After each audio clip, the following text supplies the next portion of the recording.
Expresidente Álvaro Uribe advierte sobre desigualdades y compara su caso con las fusadas a Marevis Mesa, ex niñera de Laura Sarabia. Consideran que ni la Corte Suprema ni los jueces ni, mucho menos, el tribunal han hecho mención a esta clara vulneración de los delitos procesales.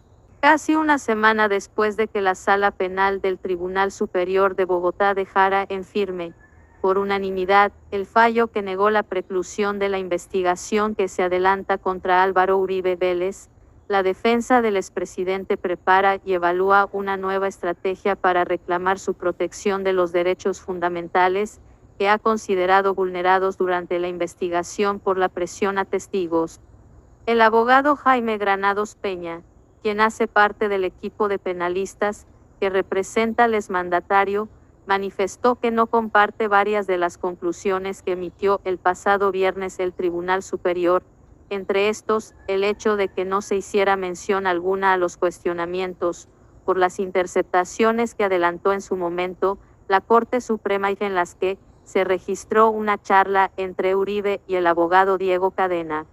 La defensa de Uribe sostiene que las interceptaciones, que se extendieron por casi un mes entre el 7 de marzo y el 9 de abril de 2018, fueron evidentemente ilegales. Álvaro Uribe denuncia un plan criminal en su contra, denuncia que criminales, asesinos de la corte guerrillera y corrupta le armaron un plan. Recordarán ustedes, Álvaro Uribe fue interceptado ilegalmente por los guerrilleros asesinos de la corte colombiana.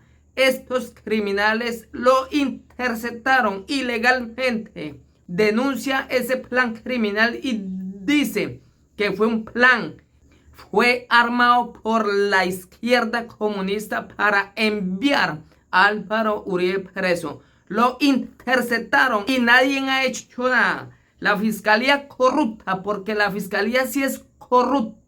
Estos criminales reciben plata de narcotráfico. La corte, los tribunales, la fiscalía corrupta, la comisión de acusaciones, esos criminales reciben plata de narcotráfico. Estas ratas durante años han oprimido al pueblo colombiano. Estas ratas solamente procesan al más débil. Esta rata, si usted tiene plata, usted gana cualquier fallo donde estos criminales, la fiscalía corrupta, la corte guerrillera y corrupta, los tribunales de Bogotá, corruptos y ladrones, dizque magistrados, estas ratas que durante años han robado al pueblo colombiano. Los supuestos magistrados reciben de sueldo 200 millones mensuales, camionetas, escoltas y resuelven un proceso cada 15 años. Estas ratas están robando al pueblo. Por eso hay que enviar preso a esos criminales asesinos, disque magistrados, estas ratas asesinas. Hoy se confirma, Álvaro Uribe denuncia un plan criminal de la corte guerrillera y corrupta. Escuchen este explosivo audio. Queridos ciudadanos de Manrique, este domingo empiezo aquí en Manrique, en Medellín, a dar las primeras argumentaciones que me llevan a oponerme, a decir por qué no estoy de acuerdo con el fallo del Tribunal de Bogotá que no aprobó la preclusión en mi favor. Siempre pedí verificar informaciones que llegaban desde 2011, informaciones sobre visitas a presos, a quienes les ofrecían beneficios para que declararan en mi contra, muchas de ellas por el senador Cepeda. No hay un solo elemento de prueba en el sentido de que algún caso fuera por mi iniciativa. Nunca tomé la iniciativa, siempre busqué que se verificara aquella injusticia contra mí. No hay manera de desvirtuar que siempre pedí la verdad, nunca que mintieran o callaran. Nunca tomé iniciativa de ofrecer dádivas o beneficios. Esto es muy importante. Todas las declaraciones se mandaron a la Corte, sin selectividad. No es que me hubiera guardado unas y hubiera enviado otras. Todas se mandaron a la Corte, en la forma como se recogieron, fueran manuscritas, fueran videos, fueran audios, fueran favorables, desfavorables. Todas se mandaron a la Corte, para que la Corte Suprema, como órgano competente, las verificara. No puedo aceptar que la Corte hubiera dicho que era para engañar a la Corte y que se siga poniendo en duda lo que está aprobado, que mandé todas las declaraciones a la Corte en señal de buena fe para que la Corte las investigara. La señora Vicky Jaramillo me informó que el preso Monsalve quería decir la verdad y contar la mentira que había dicho por ofertas que le habían hecho, mentira contra mi hermano y contra mí. Dicen que no hay toda la consistencia en lo de Vicky. Puede que tengan inconsistencias, pero lo que sí es claro y en lo que no hay inconsistencia es que ella fue quien me informó, no fue iniciativa mía. Cuando recibo esa información es que le pido al abogado que la verifique. No tengo ninguna relación con la familia Williamson que citan en este tema, ni con el señor Pardo Hache, quien conversaba con el testigo Monsalve en la cárcel. En Neiva, no hablé sino con una persona, con el doctor Álvaro Hernán Prada. Él me dijo que allá había unas personas que decían que había un preso en una cárcel de Bogotá que había mentido contra mi hermano y contra mí, y que quería decir la verdad, que era que le habían hecho unos ofrecimientos. Todo lo que contesté fue, ojalá diga la verdad. ¿De dónde ponen en duda esto? No hay ni un indicio, no hay una prueba que pueda poner en duda que primero con el único que hablé fue con Álvaro Hernán Prada y que esa fue mi respuesta. Juan Carlos Sierra el Tuzo, no lo conozco, lo extradité.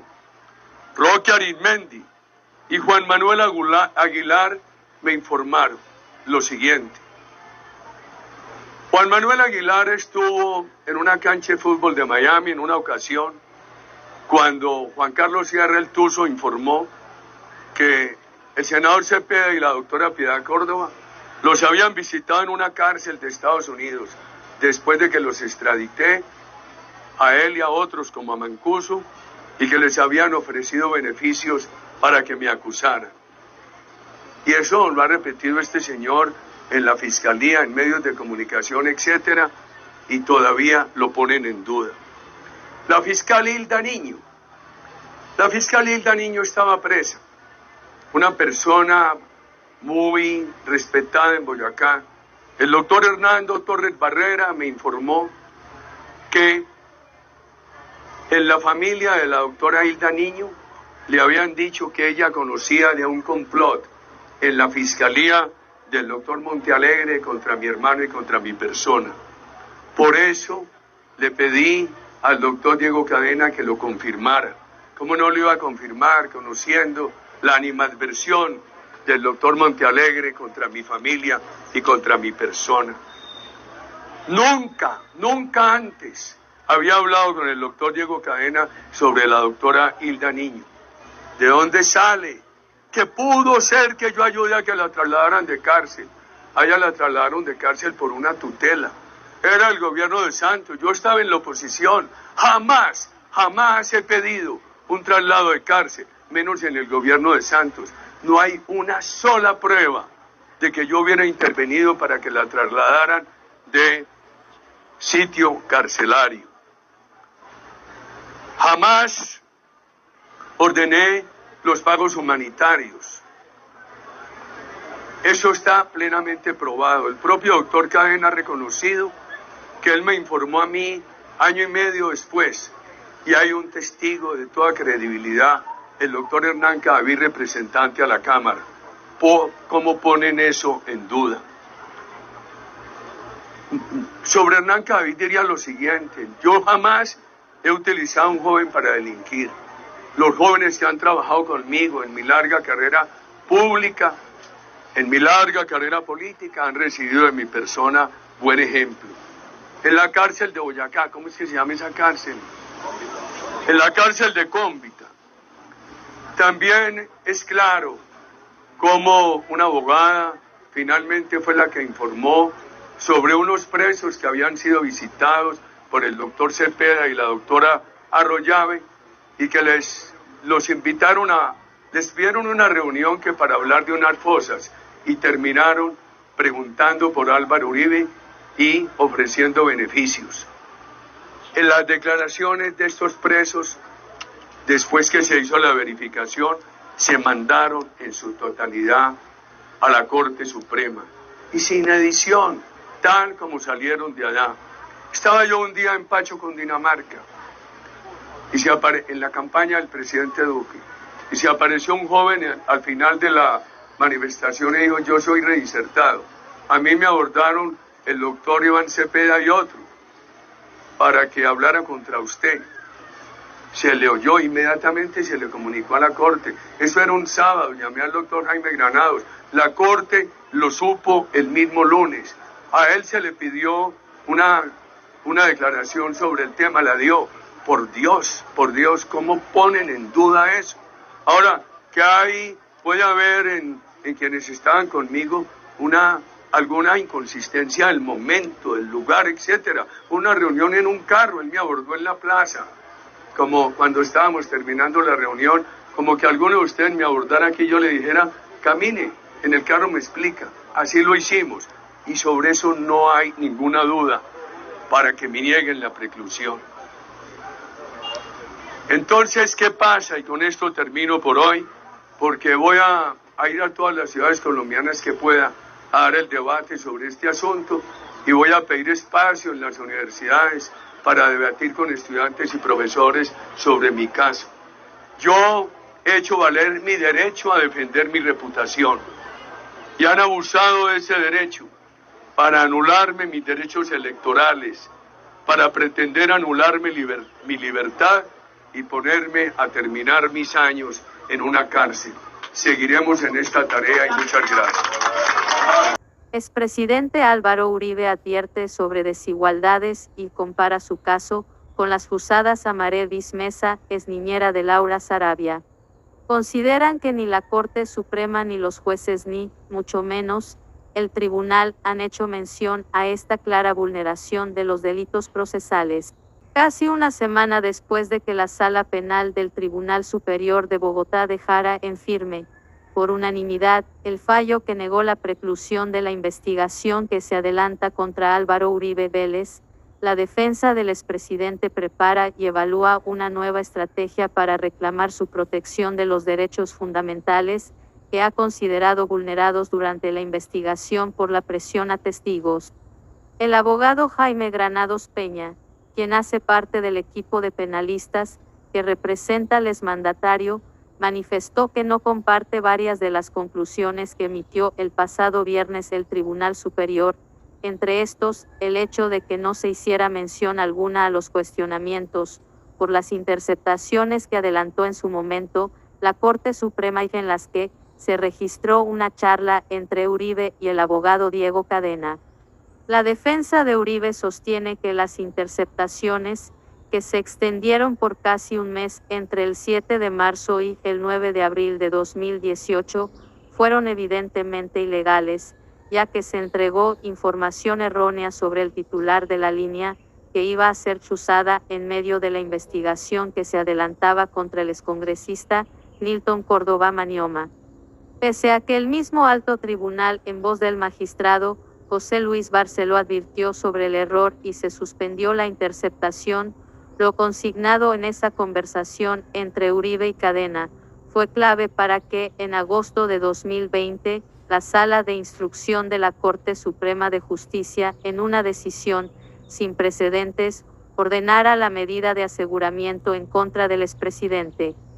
Frente a estos hechos, se advierte que la Corte y posteriormente, los juzgados de conocimiento y el Tribunal Superior, no hicieron evaluación y mención alguna sobre la violación de las garantías procesales del exmandatario y omitieron por completo el hecho de que se trataba de una conversación entre abogado y cliente, lo que está protegido por la Constitución.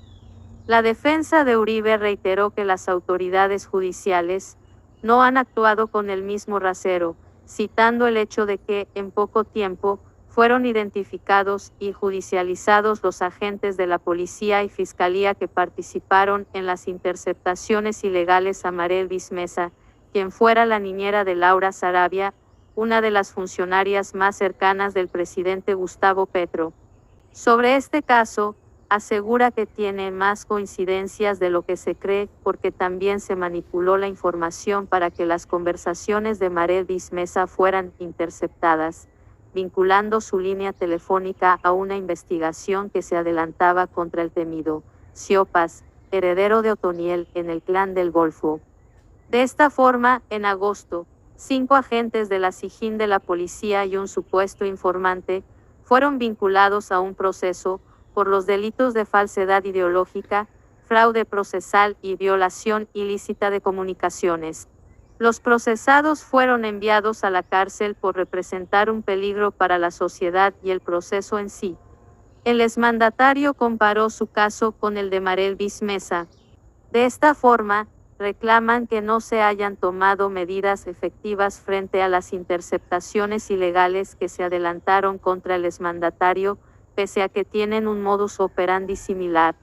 Incluso, va más allá y reitera que hay una inconsistencia en la forma como se ha aplicado la ley, resaltando las omisiones que se presentaron para la protección de los derechos fundamentales y procesales de Uribe Vélez.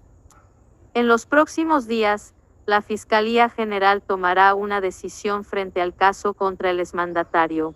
Esto es, la designación de un nuevo fiscal delegado ante la Corte Suprema de Justicia que deberá definir si recolecta nuevas pruebas documentales y testimoniales.